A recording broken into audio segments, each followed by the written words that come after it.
And now, get ready, folks. It's time for Banter with Bob Sherwood and Dan Snell. Banter. Throw it out. It's worthless, blah, blah, blah. You don't attack people. You sure do. Absolutely, 100%. You put forth if you don't attack them, they don't know you're attacking. Talk about people. Great minds think about ideas. You could not get anything done in Congress because you don't attack anybody. Oh, I would get a lot done. You would never get anything done. I would get people a lot. People would run over you like a tractor. I got a track record of getting gigantic things done in economic development. Come on, leadership. Don't bring up the Shawnee Mission Council thing. Look, in Congress, it's all about attacking. Otherwise, somebody like Pelosi wouldn't have got as far as she had. Wrong. There's no Shawnee Mission. Well, whatever it was, I don't care. My point is that you have to attack to get something done, and that's what he's doing. He's stirring things up. That's what he's paid to do.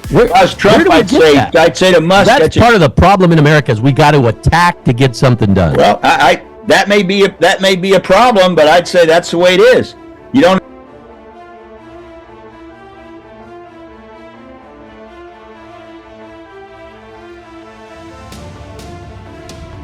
And now here's Bob and Dan.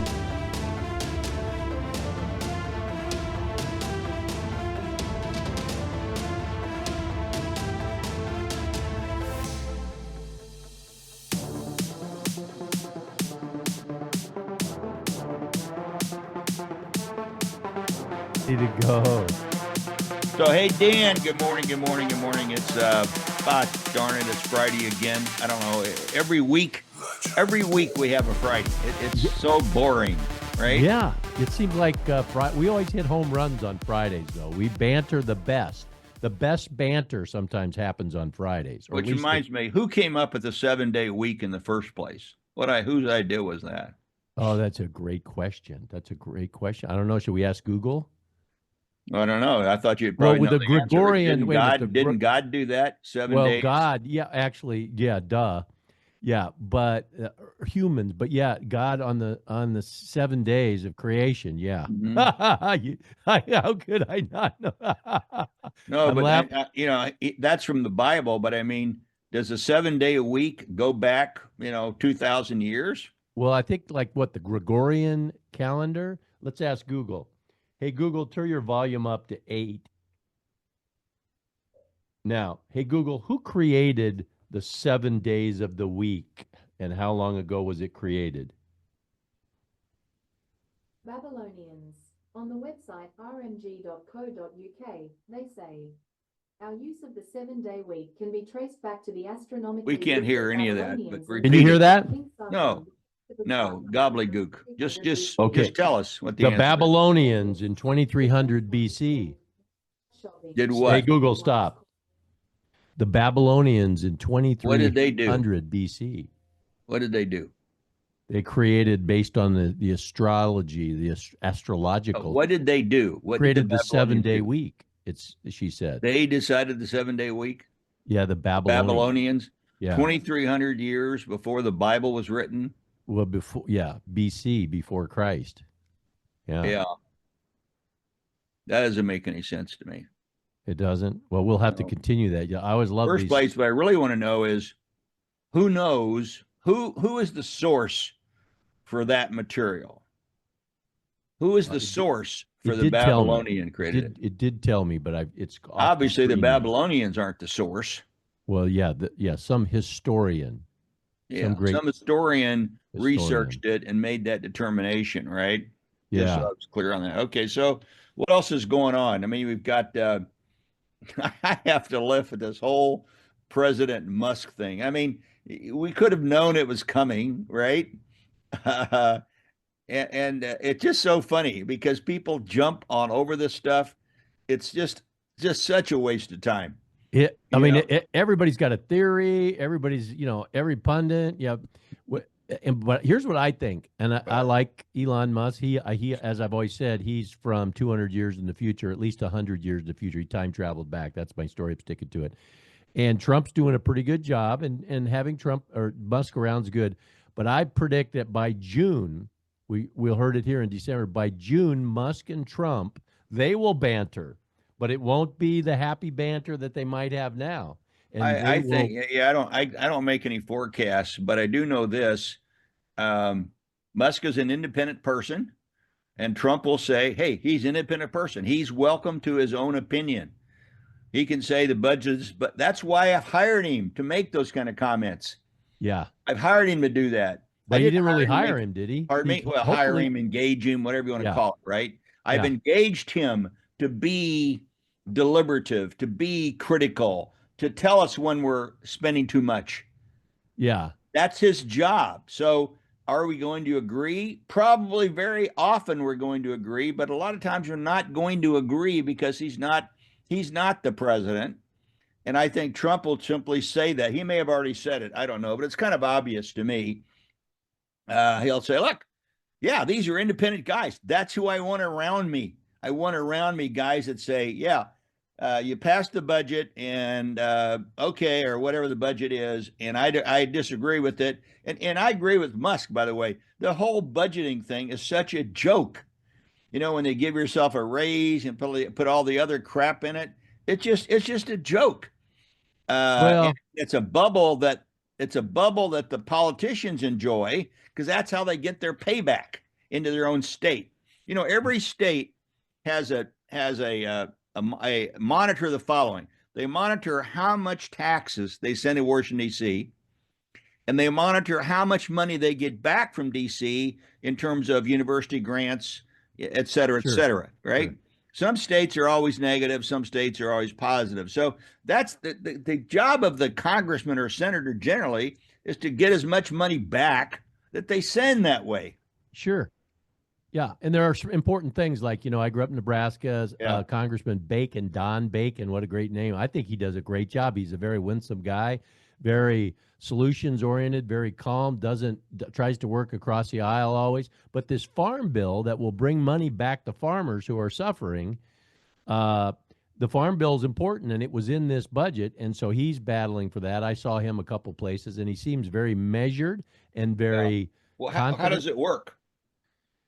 Well, I don't know all the aspects of the farm bill, but I do know that Donald Trump has named, right, a Department of Agriculture. And what did he say? Donald Trump's words were, we're going to make life great for farmers again. So you can't just throw everything out. Now, here's my beef. When you say money was being sent back to farmers, what does that mean in the bill? Well, they have money budgeted to support. What does that mean? I don't know. Does that mean if I'm a farmer that I get a check in the mail? Well, there is some funding because the costs have gone up for farmers. I know. We know that. Well, the issue is, are they getting money not to grow things? Are they getting money because they file something and they're broke? I believe that they will file something. Bob, I don't know. I'm not even going to guess. And what I'm really driving at is here's what I know. Point. Here's what I know, and we're going to banter about. No, the important point here is great. The farmer idea is great. The issue is always, how do you determine who actually gets the money? I've gone over that. We've talked about the budget before, which is $300 billion, and about $1.5 billion goes back to the farmers, and $130 billion of that budget goes to reimburse states for lunches. So we don't send that much money back to farmers. I'm in favor of that. I just don't know what it actually means, and I wonder if any senator knows. Yeah. Because that's why they can't track money very often. I wonder if they really know, how does a farmer get paid, or is he just getting paid not to grow? Yeah. And as the saying goes, the devil's in the details. And I wish I had the time or I think to research everything, get all the details. But here's my beef, and here's what we can banter about, because I know you're. Let me just say my own point for a second. I don't believe the devil is in the details. The devil is in the headlines. Well, the headlines are what capture people because they think something has happened. God lives in the details, because that's where things really happen. Preach it. He's all knowing, all giving, all taking away. He's in the details, because God is it. The devil's in the details when it says Macron or some prime minister died or some car crash happened. And then you read down the details, find out, well, it's not exactly what the headline said. The devil lives there. God would never be in the details. Fire away. Yeah. So anyway, here's my our banter and our beef is that it's now Friday. On Wednesday, 2 days ago, with 3 days left in Washington, D.C. to pass some kind of budget continuing resolution, that's when Trump and Elon Musk start not going directly to Michael, Speaker Johnson, who he'd spent time with, right, at the Army Navy game, and Johnson's been there, and at the last minute, and I understand why he wants the debt ceiling to be under Biden. He wants it in this bill, so it looks like it was under Biden's regime or Biden's theory. I understand that. But with 72 hours left, after weeks of Republicans and Democrats, Appropriations Committee, Ways and Means Committee, people studying that, they put it together and agreed for Elon Musk to go out and 50 tweets, posts about this is bad, that's bad. That's where I get frustrated with, because I'm just the opposite. I'm glad somebody tweets out the details, and I agree with Musk. I don't think they should pass any bill where you give raises to congressmen, where you deny the FOA Act. You don't get to read their emails. They get passes on everything. I say, screw it. Let the government shut down. We all know what happens anyway. The government employees get a vacation, and they get paid anyway. Finally, when we approve the budget, they all get their back pay. But I do know. And one more thing about when the government shuts down, they don't shut down the important parts like snow removal in Washington, D.C. Still, it's operational. What I mean is when the government shuts down, very, very small part of the government is shut down because they keep all the, what do they call it? The essential services going, essential right? Services. So it's kind of to me, it's a Shakespearean play. But the key is why. This is where experience and gravitas, that word gravitas. Yeah. And here's where Elon Musk is going to run into trouble. He's going to run into trouble because he is a smart man. He knows a lot of things. He thinks he's a creative thinker. Oh, go on. However, you're about to say something. Let me just say this. If I were to start talking about, I sure know what goes on in a courtroom and what I would say as an expert witness, you'd go, wait a minute, Dan, wait a minute. What is your point? You're trying to make some point, but my God, you're lost. I'm explaining my point. You tell people what and you tell them why. Bob, if I started talking about how I'm so smart and I just jump in, you would say, Dan, your point is. You don't know. The point is Elon Musk is still too fresh to start throwing out. It's okay to throw out ideas and say, hey, we should look at this. I still have no idea what you're talking about. Well, the guy is just jumping in and acting like he's the expert and going to be the hero when he doesn't know what the F he's talking about. I think what he's saying is I'm looking at the details of the budget, which anybody can do that. And some of these budget items don't make any sense. That's what he's saying. They don't make sense to him. So what he should do is not post it on Twitter. Why fund NPR? Cut it out. He's right. Why post it on Twitter? Why don't you go to the congressman who's the lead on the bill or go to because congressmen don't care about what you tell them. What they care about is how many people are going to send them an email and how it affects their fundraising. When he puts it out on Twitter, it lets the world know what's in the details. I'm for him 100%. Common sense says some guy riding into town, some cowboy. I know because you're making an analogy, Dan, that doesn't make any sense. He's not a cowboy. When it comes to Washington, D.C., he's a person that understands budget. Budgets are accounting. You don't have to be in Congress to understand the budget. He doesn't understand Washington. Well, he doesn't understand that the Congress doesn't give a crap about the budget. That's why they print out a 1,500-page budget, and they do this every year. Well, we're in agreement. We're in agreement that the budget process needs to totally be reviewed, but you don't do it. No, we don't. We're not in agreement on that. I don't have 72 hours before. I have no idea about the budget process. What? Well, I could look at a budget and determine if some of the things don't make sense to me. Because if they don't make sense to you, what are you going to do then? You're just going to say, screw it, that's out of here? Or are you going to say, I got to dig deeper into this? Well, the budget is a line item. There may not be any deeper to go. Well, if I there's see, always for deeper to example, go. $500 million for public radio, NPR, that should go immediately. That to me is a liberal funding item. Kick it out. The raises for congressmen, kick it out. Okay. The FOI dismiss, kick it out. Here's in your brilliance earlier, you said something very key, which is a huge problem, and I banter on radio and places. Headlines.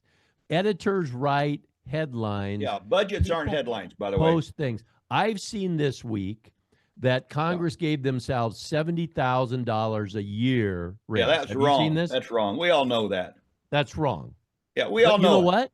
What? Right now, 15% of America buys into that because I read it on the internet. I don't know if 15% do it or not. I don't even know anybody that even knows that except you and I, maybe some other people I talked to. It was 7K, everyone. But the real point is this: they shouldn't get any money. They should not get any money. Who's going to serve? Raise. They've done a crappy job for 4 years. Is an average American or every man that wants to go and do public service, or is a wealthy person who can only afford a $2,000 home payment? Well, you know, $3,000. Of course, we want poor people in Congress. That's why they're all so poor. Well, we want average citizens. We want citizens. Well, we don't have any average citizens. 80% of Congress are lawyers. You know what percent of the population is a lawyer? Just I don't offhand? know what percent. What percent? It's about, well, there's about 1 million lawyers and 350 million people. That's 0.3%. So 0.3% of the population are lawyers, but 80% of Congress are lawyers. Okay.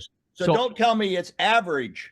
Herein lies what I've been talking about. You just had a statistic because you have a strong legal background. You're an expert witness. No, because But if I went on Twitter and Facebook and said that 10% of America is lawyers, and this is it, and I know what I'm talking about, and nobody else. Anybody that reads knows what I just said, because I've read, for example, I know how many lawyers there are. Yes, I know how many people there are with a CPA. Yes, right? you do. Because why? Because I read that material. That material is published by the government. We can read it. How many people are in? So I know that data, right? What I'm saying, though, if somebody goes out and starts tweeting that your information is wrong, it's bad, you're dumb, it's stupid, it should never be listened to, kind of like Musk said in his tweets, that's a total bad, throw it out, it's worthless, blah, blah, blah. You don't attack people. You sure do. Absolutely, 100%. You put forth ideas. If you don't attack them, they don't know you're attacking. Talk about people. Dan, great minds think about ideas. You could not get anything done in Congress because you don't attack anybody. Oh, I would get a lot done. You would never get anything done. I would get a lot. People would run over you. I got a track record of getting gigantic things done in economic development. Come on, leadership. Don't bring up the Shawnee Mission Council thing. Look, in Congress, it's all about attacking. Otherwise, somebody like Pelosi wouldn't have got as far as she has. You're factually wrong. There's no Shawnee Mission. Well, whatever it was, I don't care. My point is that you have to attack to get something done, and that's what he's doing. He's stirring things up. That's what he's paid to do. If I was Trump, I'd say to Musk, that's part of the problem in America is we got to attack to get something done. Well, that may be a problem, but I'd say that's the way it is. If you don't attack it, because if you're too obscure about it, or looking at the words you sent me this morning, if you obfuscate about it, people don't get it. It's hard enough for people to understand subject verb sentences, much less dangling participles. Yeah. You kill me, man. That's why people probably listen to this banter, which we want to hear back from them at webtalkwithbob@gmail.com, what they think about this banter. But you and I stand strong in our beliefs, but I'm going to tell you, I don't believe that it serves America, the common man, every man, across the land, by having to attack and fight and point fingers. You're not talking about you, but you look at how bad they are. I agree with you, Dan. I agree with you. Because I'm smart. But that doesn't mean that's not what actually exists. I agree that it's horrible that the devil exists. Why doesn't God just get rid of the devil if he's God, right? The devil shouldn't exist. But He guess sort of what? did, but the devil's But trying to guess always what? make a The comeback. devil does exist, right? Yeah. Yeah. So as much as I say to myself, gosh, if the devil didn't exist, I wouldn't have any problems at all. But the devil does exist. So I live in what I call the real world. The real world is the devil does exist. God exists, if you will. For some reason, they exist together. I don't even get it, why they would exist together if God is God, but that's beside the point. What I'm really driving at is that the things that you say you wish didn't exist in the world, which I agree with, all I say is they do exist. And if you want to counter those things, you're going to have to play in a different world. If the bad guys come at you with a gun, you better not say, don't shoot me, because you're dead. If the bad guys come at you with a gun, you better have a gun and shoot them. That's what I'm saying. Practically speaking, I think it's horrible that the bad guys have a gun. Practically speaking, I want to have my own gun to shoot them.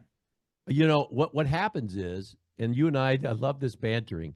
You and I can stand up and we can go back and forth, and yet we can disagree, but yet we agree to disagree. And we have I've respect. never For agreed instance, to disagree on anything. one of your guys you really like is the senator from Missouri, Josh Hawley, right? And Josh Hawley likes to get in a Senate hearing and fire questions and ask questions, but yet because he's a United States senator, he doesn't love to do that. I think he does. No, that's his job. No, his job is to do that. That's not his job. He's not a prosecuting attorney. His job is to drill down on these people ask questions that they subpoena. But because how you people ask that sit in front of questions- him lie through their teeth. If you create an adversarial scenario, or you create I'm going to make you look bad, It is an adversarial nobody scenario. wins. Listen, when he questioned the Visa and MasterCharge people, they were admitting they were making $50 billion net a year. And he said to them, Here's well, what you would say to me. that's quite a lot of money, isn't it? And they I said, don't want to well, hear about we Visa need that. MasterCard hearing. That's old news. Well, I my want to point talk is about that he gets how paid he to drill spoke. down on people that don't answer the question, like the FBI guy, who just finally, hopefully he would resign because his answers are so stupid. We got to remember. We're still looking into it. We're looking into it. We're going to take some. Well, what are you actually doing? Well, I can't really tell you. Well, okay. Well, who are so you? if I ask you, now I don't expect an answer, but I've said, Bob, how much money do you have in your checking account, your savings account, and your 401k, and all your retirement plans? What are you going to say? Are you going to answer those questions? Am I under oath? If I'm under oath, I have to answer those questions. These guys are under oath. They're subpoenaed, right? But when it comes to matters, Wait a minute. So you just asked me a question, didn't get the answer you wanted, and then you moved on. Yeah, that's right. Yeah, true Democrat, right? Yeah. See, Josh Hawley would have come back to me and said, "Okay, if you're under oath, would you disclose that? Or if you're not under oath?" So he would have drilled down on what are the conditions under which I would disclose that. And of course, the answer is I would never disclose it unless I'm compelled to do it. So even under oath, I don't have to disclose it, because under oath means I tell the truth. Doesn't mean I have to disclose things. That's why these guys get away with it. I think my point is What is your point? sometimes there is information that, for the sake of keeping America breathing calm and not jumping or taking to conclusions or getting angry, you luck with that. You defer. And I don't think that it's inappropriate for an FBI director that maybe knows something that if he answers the question, it can put some of the questions. Like Holly wanted to know specifically the name, for instance, the Secret Service director. He wanted to know specific names. Well, if you tell that specific name, you put that person, unfortunately, in our America, which is the way we operate, that so somebody you defend tries a guy to attack that doesn't that person and disclose their important family. information. What? You defend a person that doesn't disclose information.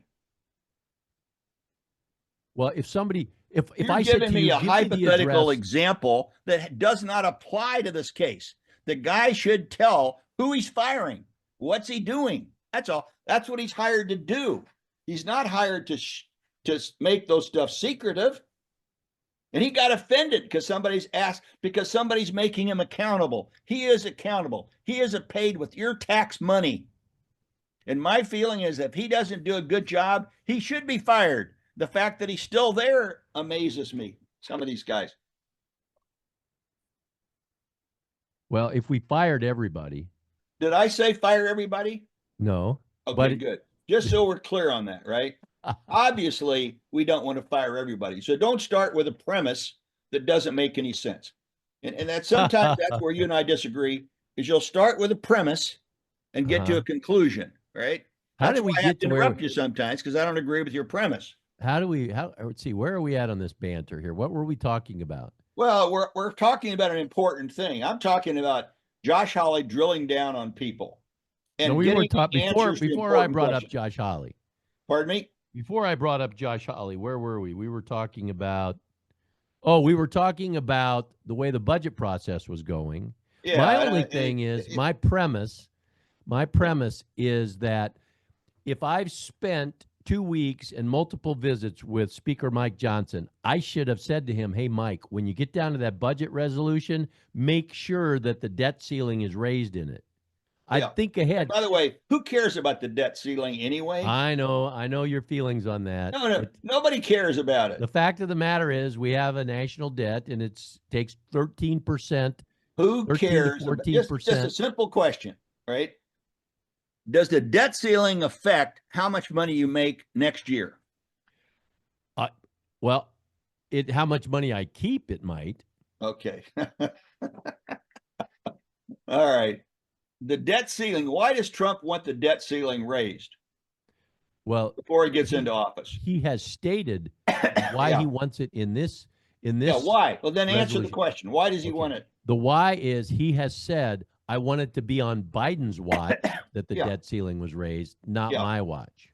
Yeah, he's not really saying that. No, he is, man. No. He specifically you just kind of like paraphrase something. What he's saying is, I don't want to have to deal with it, which is true because he knows it's a load of crap.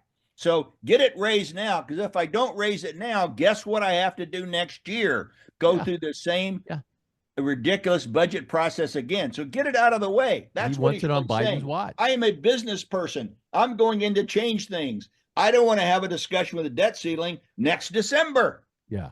Well, imagery and how he looks is important to him. And I understand what you're saying. It's important to you. I agree with what you're saying is he wants to get focused on other things. But he has specifically said, which sometimes words matter, because when he says, I want that on Biden's watch, so he looks bad. But he's not saying it from the standpoint of I want negative to be responsible for it. He doesn't care. He just doesn't want to have to deal with it because he knows it's meaningless. But he's the president of the United States, and it's an issue. Next December, the Democrats have leverage again. Oh, we'll shut the government down. This goes by every year. The Democrats are going to shut the government down. Who cares? I always say, I think Musk is right. Let him shut it down. Yeah, well, Musk and you and I don't know all the things that happen specifically. It's easy to listen to one side or the other why it should be shut down and nothing bad will happen, and the other side says, here's what will be impacted. I have friends. I used to date someone that's a federal, which works for a company that is, what do you call it, a federal contractor? Yeah. They don't get paid at Christmas time, and they don't ever get paid like the federal employees do. They don't get the money back. I don't understand the details there. Yeah. You see, now you're at the devil level. You're talking like the devil. As God, I have to know what the details are. No, God knows all details. He's got it figured out. Well, again, you just kind of like change the subject, right? For our viewers, you have these two bright lights on either side of your head right now, the way the camera is. Well, I got to get this up. Well, the viewers don't care because we don't have any viewers until you get these videos up. You're right.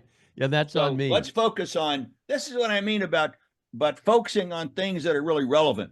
How about mental health? Huh?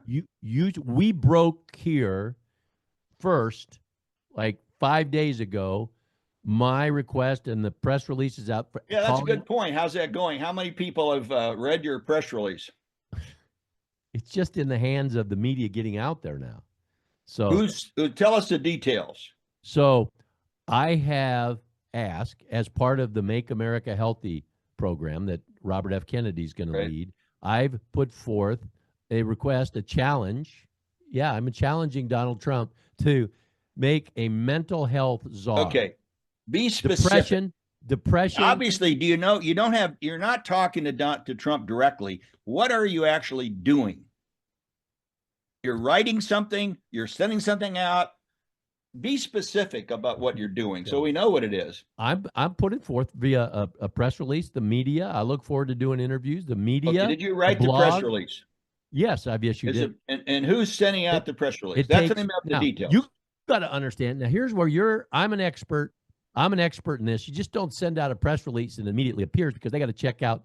We understand that, Dan. We understand. Okay. Tell us what you're doing. So you just asked me a question. Who's read it? Well, they're not going to read it probably till Sunday I was or Monday. joking with that. You know it. I'm still asking about trying to find out what are the details. When did you send it out? Do you know anybody that experiences anxiety? Probably you and I do. Depression, situational depression. We've already established mental health is important. Yeah. I'm asking you about your press release for, just the details of it. Who's it going out to? It's going out to every major news source. It's going out to radio and TV. And how is that happening? It's going out through a service that I'm associated with. I can't say their name, but there are multiple services which I've used before. Some are free, some cost you money to put the press release out. I have always had tremendous results. So you have somebody who's going to send the press release out. And who do they send it to? As I said, there's multiple services out there that go out. The one that you're using, who do they send it to? They've got about 40,000 media people. Okay, what logo is it going out under? Dan Snell or your friend or what? The Winsome candidate. Can you put a copy of the press release up so we can just take a look at it? You have a printed copy? Sure, I can do that. And the next question is, what's the call to action on the press release? The call to action is for President Trump to appoint a mental health czar. Okay. Is there any other call to action?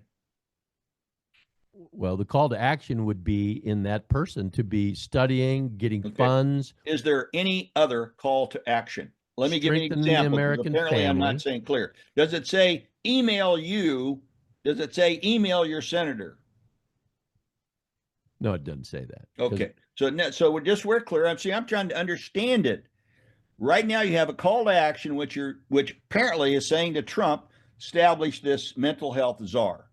But you have no other, for example, a call to action might be, if you read this, what happened to you? You're gone. I'm there. I just put up there. Oh, great. On the screen. Ah, wonderful. You don't have to put those, get those glasses on. Yeah. So basically, one of Donald Trump's goals and words frequently is unifying the country, strengthening the country. I agree with it. Protecting. So where's the call to action? Okay. So here it is. I can't read it, so you might read it out loud so people can hear it. So here's the quote. It's in the visual. After I give the background of what's going on.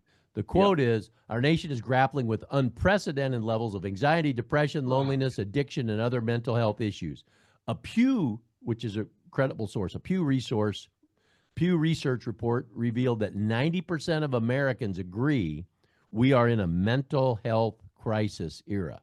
The appointment of a mental health czar would send a powerful message. America is ready to prioritize the mental well-being of its citizens. Okay, so again, where is your call to action? Next sentence, you got to let me finish.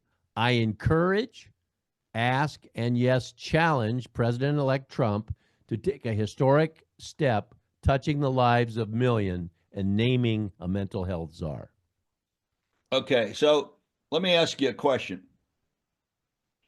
Since you finally answered the one I asked, which is the call to action. Well, let's see, I guess, is there anything more in there about, well, let me ask you a different way. Who is in charge of mental health now? Is it the home HH&A or that group? Well, Health and Human Services, probably under Yeah. Kennedy Wood. The CDC keeps. I've got a lot of statistics here. I put in the press release. Now, a lot of health operations in states are funded by the government right now, and I'm familiar with some of that because I've actually had to deal with psychologists who get paid by the federal government to basically work with young people, students at high schools have problems, right? Exactly. They actually get paid by the government. So we actually have a mental health program now. Is that correct? If you could call it that in name. With some, I'm just curious. I don't know how much is spent, but I know, for example, my neighbor just across the street, that's what he does. He works with students.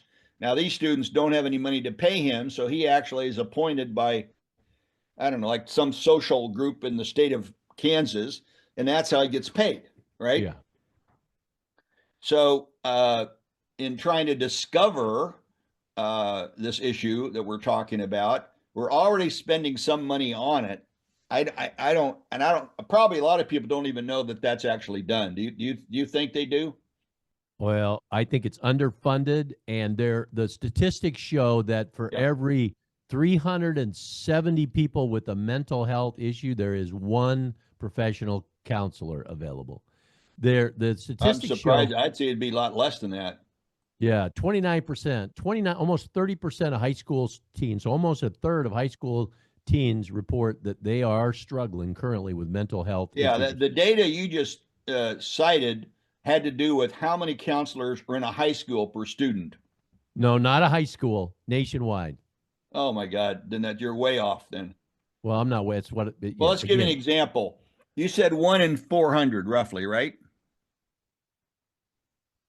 Yeah. Okay. And you said there's one counselor for every 400 people, right? That's what. Now, again, well, I'm just saying. Here's what you're trying to do. You're going into your prosecuting attorney courtroom. No, Dan. Listen to what I'm saying. That's what the statistic. I didn't speak it as fact. Why don't you listen? Okay. What I'm pointing out is that means if there's 1 in 400, that means there's 400 million people. There's 1 million counselors. Do you believe there are 1 million counselors in the United States? When you count social workers, you count student advisors. You see, Dan, probably. Every time I try to get to an answer, you start defending the indefensible instead of recognizing I'm just trying to discover what we're talking about. Yeah. You know, you want to deal at some level with nothing's going to happen. Nothing will happen in this press release. Now, if you were to get a million people behind it, you might be able to get what you want. That's why I'm asking about the call to action. That's the purpose of everything starts with a single step, every journey, right? Let me ask you this question. Have you sent this to our senators, our local senators? Every great movement throughout the history of mankind began God darn it, person. Dan. Why can't you answer a question? Have you sent it to our local senators? No. No. Now, you probably are aware of this, but you could go to a website that has the email of all the senators and congressmen of the United States, and you can send that press release to every congressman and senator. Now, they may not all read it, but you can send it to them. Sure. And it goes to their staff. Their staff reads it, and if their staff gets inspired by it, then that's what I mean. What I mean is you can go directly to the people that might actually look at it. You have a good point. Nobody is debating the importance of what you're saying. What we're talking about is the implementation component. I know you feel passionately about this. I'm trying to help you. I'm trying to figure out how I can help you. Yeah. That's well, again, remember, we just discussed it. You and I came up with the idea. Actually, quite frankly, if you think of the timing of it, we talked about it on the day, maybe it was last week, the day before the school shooting in Wisconsin. The next day, this happened. And if you study that young lady, sadly, I mean, she's had a challenging family life. And she was, it's talked about bullying. So there's mental health issues when these shooters, if you study the shooters, which I always look for, most of the time they have a family situation, which tough. We've got to strengthen the American family. If somebody murders somebody, they have a mental health problem. Yeah. We don't need to conclude that. I mean, that's obvious, right? Yeah. Or put it So- another way. If you shoot we're somebody, in week 1. you So I definitely are like not your in the bell idea. curve. And the great thing about is I've got access to those emails of all the congressmen, and I'm sure that more Democrats will like it than perhaps Republicans. But I'm trying to reach. Nothing's going to happen until Donald Trump says yes. You know, I get historical 1980s. I was one of my mentors, Senator Gus Bogino, was head of the Ways and Means Committee of Kansas. Yeah. I'll go through this fast. He was a Republican. It was when nationally the whole Republican movement was to lessen money to mental health hospitals and to take money away from mental health. Gus, as a Republican chair of the Ways and Means, said, no, we're going to fund Kansas hospitals. The Democrats praised him. The Republican says, Gus, what are you doing? He got an award from the Democrats for it. Are you aware that what they used to call mental health hospitals? Well, let me finish my story. Okay, go ahead. Gus said, and it echoes into, he's in heaven now. Thank you, Gus. But Gus said, if we don't fund and continue to support the mental health efforts in America, we will see in 20 years the damage that's been done at the state, local, and country. And that's true. We've seen it. I don't know what we're talking about. I do know this, that mental health hospitals used to be called asylums, where they put the mental health people. It's a famous book, you know, read about it and made a movie, right? Yeah. My uncle worked at one in St. Joe, Missouri, and they were asylums. You know, they were where we put crazy people, and very often we you know, lobotomized them and then put them in there, right? Yeah. My sister went through that. But so we still have states that have laws on the books where you can lobotomize people if they're poor, poverty, or dumb. Well, that's weird. I'll tell you a very famous movie on this. If you ever want to watch it, is the Nuremberg Trials. Really? The Nuremberg Trials, during one of the testimonies, they bring on a person that has a mental health problem. And it turns out that in Germany, much like we had in our states at one time, they had a test for mental health people. And I think I've told you what the test was. Maybe I haven't. I don't know if I remember it exactly. But they gave this guy the test when he was under oath, and he couldn't pass it. And that was the argument for why they had to put him in a place where he could be treated, because he couldn't pass the test. Now, I'll tell you what I believe the test was. I may have it wrong, but if anybody's listening, go listen to the Nuremberg Trials movie, because they deal with this issue, and they deal with it from the standpoint that Germany had a test for mental health people, and they used the same test that North Carolina used in the States. When was this test in Germany, though? During the Hitler regime, or when was it? Well, remember we had the same test in the States, and that came out at the trial.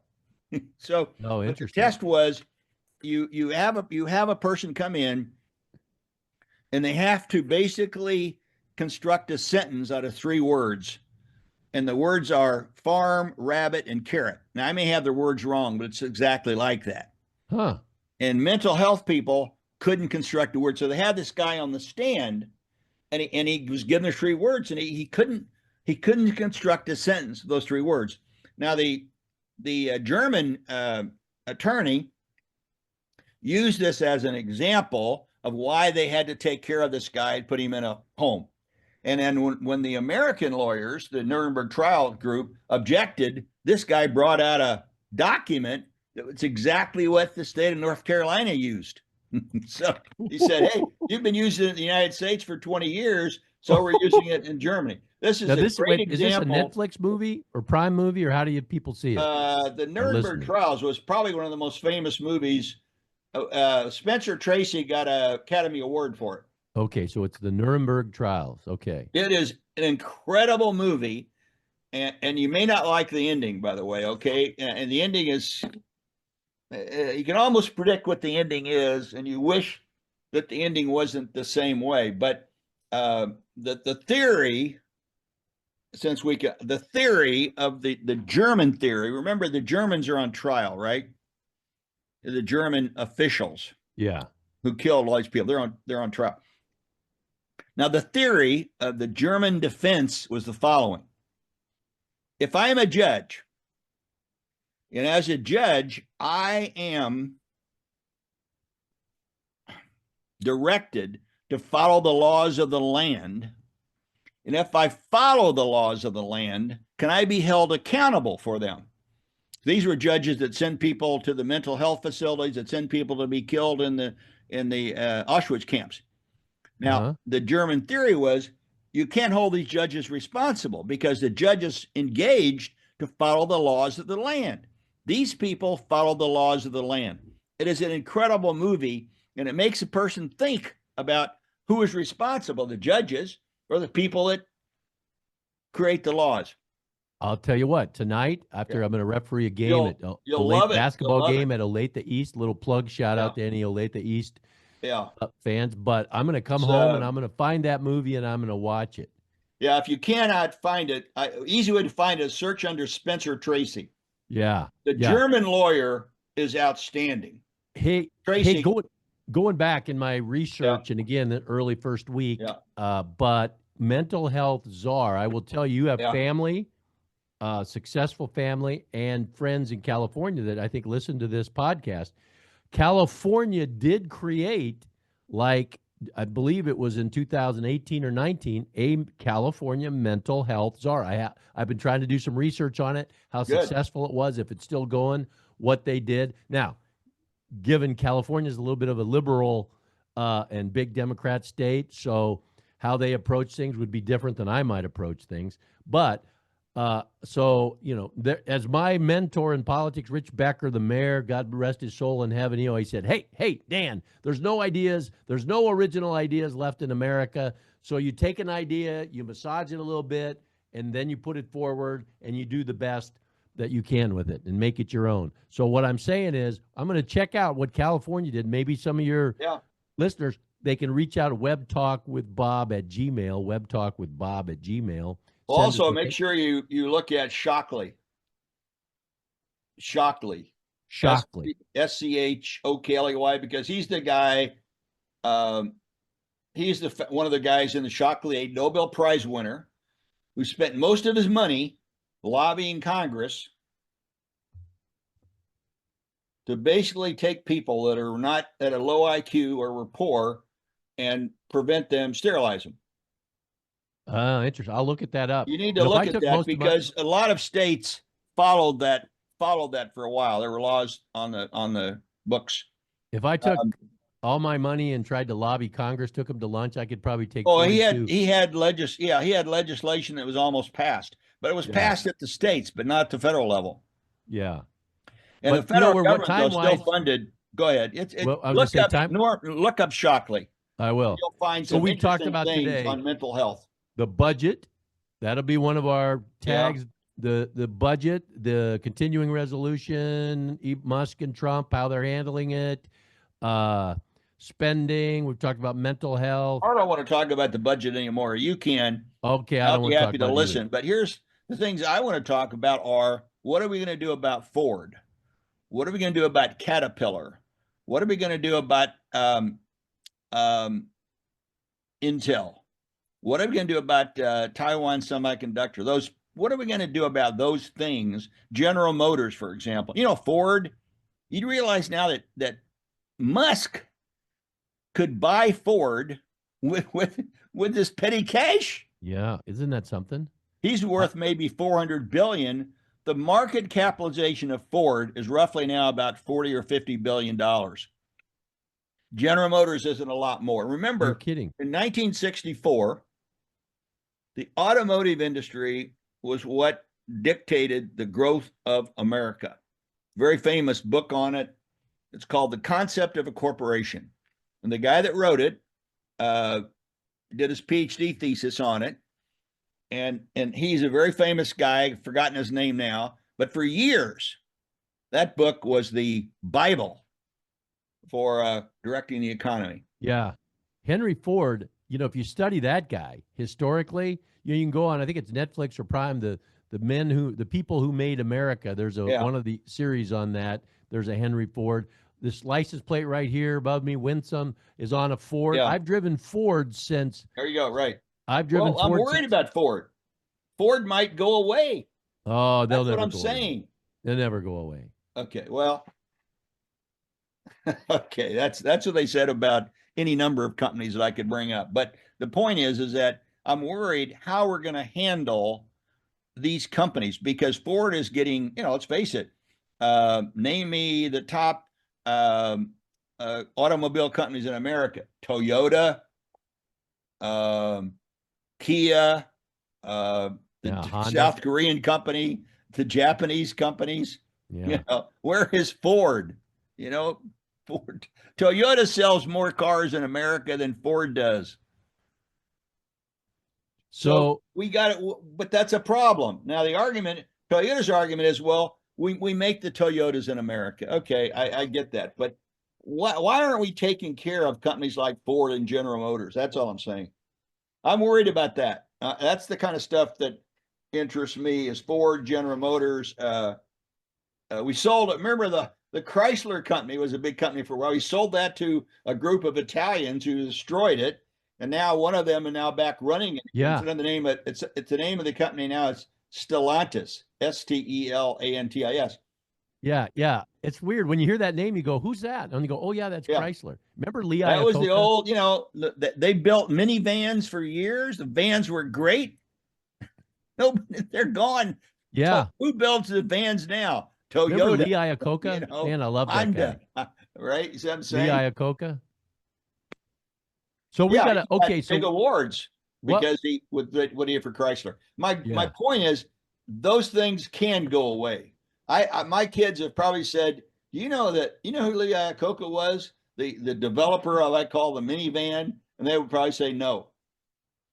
Yeah. Anyway, I think he had something to do with the Ford Mustang, talking about Ford. I think, and then he got the big trade, or I think he did. Anyway, I think he did. That's all I got today, Dan. Well, here, let me close with this, because even though we banter and have fun, we've been friends since 2006 when I don't know if that's the case, but I don't disagree with you. Go ahead. That's the story. Economic stimulus package. Here's my quote we'll end with. This is a quote. I bet not too many people have heard it, but we try to put things into lives, get them stimulated. All right. What is it?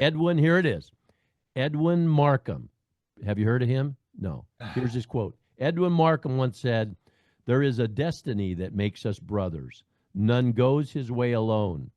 All that we send into the lives of others comes back into our own." Yes. Yes. Yes, that's a good theory. I don't know there's any proof for it, but it's a good theory. Anything else? That's it. What you got to just, I'll send this to you. It's a great quote if you think. I know what basically it's the same thing that's been said a dozen different ways. Look at your the Bible. Treat other people the way you want to be treated. It's the same thing, different words. I get it. Yeah. Another one is you reap what you sow. Okay, I get it. Go sow some stuff. Come on, don't poor old Edwin Markham. Don't diminish him. He was a great guy. No, so anyway, okay. So if you want to look for quotes, go back to the Bible, because there hasn't really been much new thing said. It's already said in the Bible. That's correct. I once did a Sunday school lesson on that. Well, that's my point. So we spend most of our life trying to restate stuff that's already been said. Amen. Preach it. See, you started out early preaching. Now you're bringing it too. You're bringing the wood, as my friend Terry Casey would say. So if they want to contact us, webtalkwithbob@gmail. Keep listening. And my project this afternoon is to get this video page up so they can see our smiles and how we banter with smiles on our face, not just hear the words. Okay, let's see you guys. Okay. Have a good weekend.